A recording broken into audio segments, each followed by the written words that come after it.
इंदौर के एमवाय अस्पताल में समय पर खून न मिलने के कारण एक मासूम की मौत का मामला सामने आया, जहां मृतक बच्चा पीथमपुर क्षेत्र का निवासी था और अपने जुड़वा भाई के साथ हादसे का शिकार हुआ था। बताया जा रहा है दोनों भाई घर की छत पर खेल रहे थे, तभी वे हाई टेंशन लाइन की चपेट में आ गए।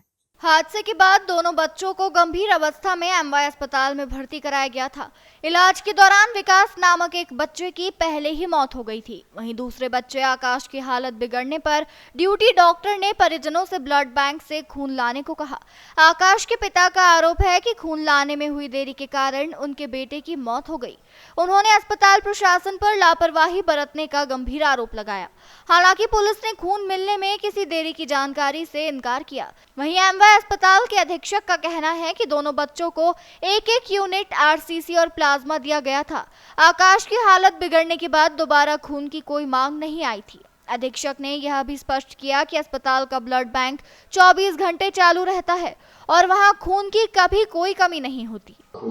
दो बच्चे थे, आकाश और विकास करके ट्विंस बच्चे हैं, जो कि हाई टेंशन लाइन से टच हो जाने के कारण किसी सरिये से उनको बहुत ज़्यादा अत्यंत गंभीर अवस्था में, जली हुई अवस्था में एमवाय हॉस्पिटल के लिए आए थे।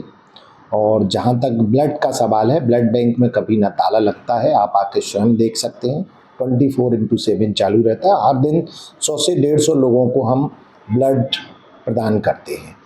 इन बच्चों के लिए भी 9 तारीख की रात में प्लाज्मा और आरसीसी दोनों बच्चों को ब्लड इशू किए गए हैं और उनके सारे डॉक्यूमेंट्स हमारे पास हैं। हर जगह उनकी डेट, टाइम, सब चीज़ लिखा रहता है और पवन करके कोई व्यक्ति है, वो उसके द्वारा ये ब्लड लिया गया है। जहाँ तक टाइम का सवाल है, तो ब्लड बैंक में जो भी ब्लड या मरीज के लिए जो रिक्वायरमेंट आती है, उसमें समय लगता है। उसका हम पूरा ब्लड ग्रुपिंग करते हैं, क्रॉस मैचिंग करते हैं, उसके पश्चात ही ब्लड इशू किया जाता है और इस पूरी प्रक्रिया में कम से कम 1 घंटे से 1.5 घंटे का समय लगता है। ये डिपेंड करता है कि उसे किस कंपोनेंट की रिक्वायरमेंट है। अगर प्लाज्मा की रिक्वायरमेंट, क्योंकि इनको आरसीसी और प्लाज्मा दोनों की ज़रूरत थी, तो प्लाज्मा जो है वो -80 डिग्री पे रहता है और 80 डिग्री से उसको पहले हमें रूम टेम्परेचर पे लाना होता है, था करना होता है। उसमें 30-40 मिनट लगते हैं। फिर उसके बाद उसकी रिवर्स ग्रुपिंग करते हैं, क्रॉस मैचिंग करते हैं, तत्पश्चात ही उसको इशू किया जाता है। तो उसका कहना था कि कल सुबह 9 बजे के लगभग नहीं, उसको 1 दिन पहले ही ब्लड दिया जा चुका है। दूसरी बार उसकी कोई रिक्वायरमेंट नहीं हमारे पास आई है और दूसरी बार जब तक वो डॉक्टर रिक्वायरमेंट भेजते, उसके पहले ही उसकी डेथ हो गई। यहाँ वो जलने के कारण घायल अवस्था में लाए थे यहाँ, तो एमवाय में लाके उनकी मृत्यु हो गई। वजह क्या बताई? वजह बताए, जलने से बताए हमको। तो करंट लगा था या नहीं, हमको जलने से बताया।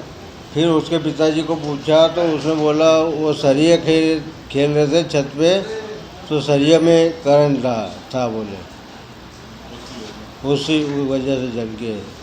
कितने बच्चे थे? 2 बच्चे, जुड़वा बच्चे थे, आकाश और विकास।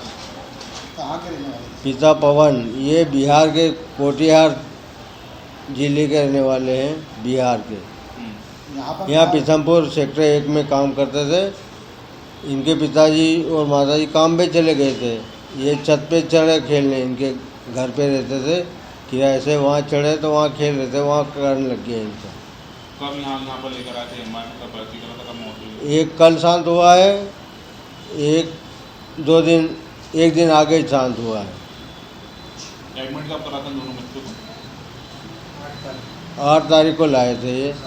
हाँ सर, ऐसा ही बताया जा रहा है कि यहाँ पर ब्लड नहीं मिला इसकी वजह से। ये जानकारी ब्लड की तो हमको नहीं बताई किसी, ना उसके पिताजी ने बोला, ना किसी ने बताया हमको। तो इलाज के दौरान मृत्यु हुई।